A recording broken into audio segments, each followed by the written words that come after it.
એક વૃક્ષ અને બે માલિકો. મારી ચેનલમાં નવા છો તો મારી ચેનલને લાઈક કરો, શેર કરો, સબસ્ક્રાઇબ કરો.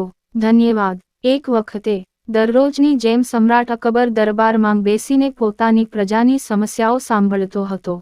બધા લોકો પોતાની સમસ્યાઓ લઈને રાજા સમક્ષ હાજર થઈ રહ્યા હતા અને પછી રાઘવ અને કેશવ નામના બે પડોશીઓ તેમની સમસ્યાઓ લઈને દરબારમાં આવ્યા. તેમની સમસ્યાનું મૂળ તેમના ઘરની વચ્ચે આવેલ ફળોથી ભરેલું કેરીનું ઝાડ હતું. મામલો આંબાના ઝાડના માલિકી હકનો હતો. રાઘવ કહેતો હતો કે ઝાડ તેનું છે અને કેશવ ખોટું બોલતો હતો. તે જ સમયે કેશવે કહ્યું કે તે ઝાડનો અસલી માલિક છે અને રાઘવ જૂઠો છે. વૃક્ષ અને માલિક બે વચ્ચેનો મામલો ખૂબ જટિલ હતો અને બંનેમાંથી કોઈ હાર સ્વીકારવા તૈયાર નહોતું. બંને પક્ષોને સાંભળ્યા પછી અને વિચાર વિમર્શ કર્યા પછી બાદશાહ અકબરે તેના એક નવરત્ન બિરબલને મામલો સોંપ્યો. મામલો ઉકેલવા અને સત્ય જાણવા માટે બિરબલે એક નાટક રચ્યું. તે દિવસે સાંજે બિરબલે બે સૈનિકોને રાઘવના ઘરે જઈને જણાવવાનું કહ્યું કે તેના આંબાના ઝાડમાંથી કેરીઓ ચોરાઈ રહી છે. તેણે બે સૈનિકોને કેશવના ઘરે જઈને એ જ સંદેશો પહોંચાડવા કહ્યું. બિરબલે એમ પણ કહ્યું કે આ સંદેશ આપ્યા પછી તે તેમના ઘરની પાછળ છુપાઈ જાય અને જુએ કે રાઘવ અને કેશવ શું કરે છે.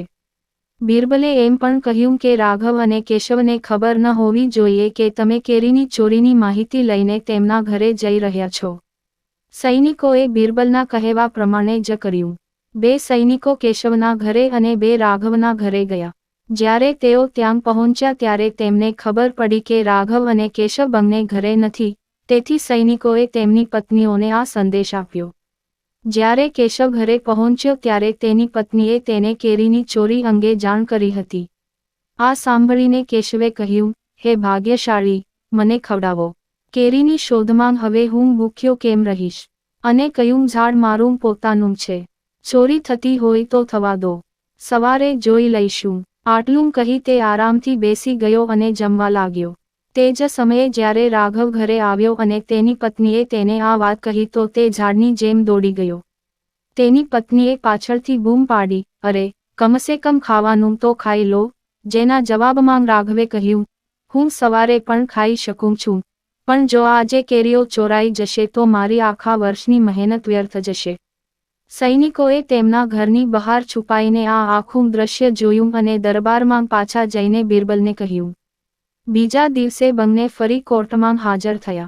બંનેની સામે બિરબલે બાદશાહ અકબરને કહ્યું, જહાંપનાહ, એ વૃક્ષ આખી સમસ્યાનું મૂળ છે.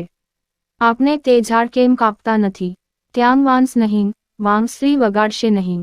બાદશાહ અકબરે રાઘવ અને કેશવને આ વિશે પૂછ્યું, તમે બંને આ વિશે શું વિચારો છો?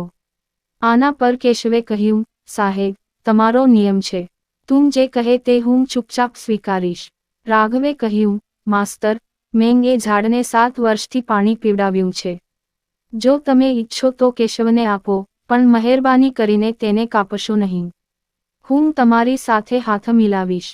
બંનેની વાત સાંભળીને અકબર રાજાએ બિરબલ તરફ જોયું અને કહ્યું, બિરબલ, હવે તારે શું કહેવું છે? આ પછી બિરબલે રાજાને ગઈ રાતની ઘટના સંભળાવી અને હસતાં હસતાં કહ્યું, મહારાજ, ઝાડનો બીજો માલિક આપો. આ કેવી રીતે થઈ શકે?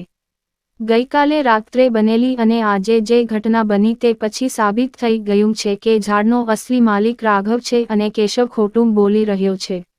આ સાંભળીને રાજાએ બિરબલના વખાણ કર્યા.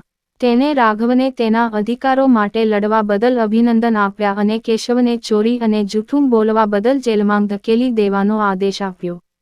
વાર્તામાંથી બોધ. એક વૃક્ષ અને બે માલિકો વાર્તા આપણને શીખવે છે કે સખત મહેનત કર્યા વિના છેતરપિંડી કરીને બીજાની વસ્તુ ચોરી કરવાથી ખરાબ પરિણામો આવે છે. પૂરી વાર્તા સાંભળવા માટે ધન્યવાદ.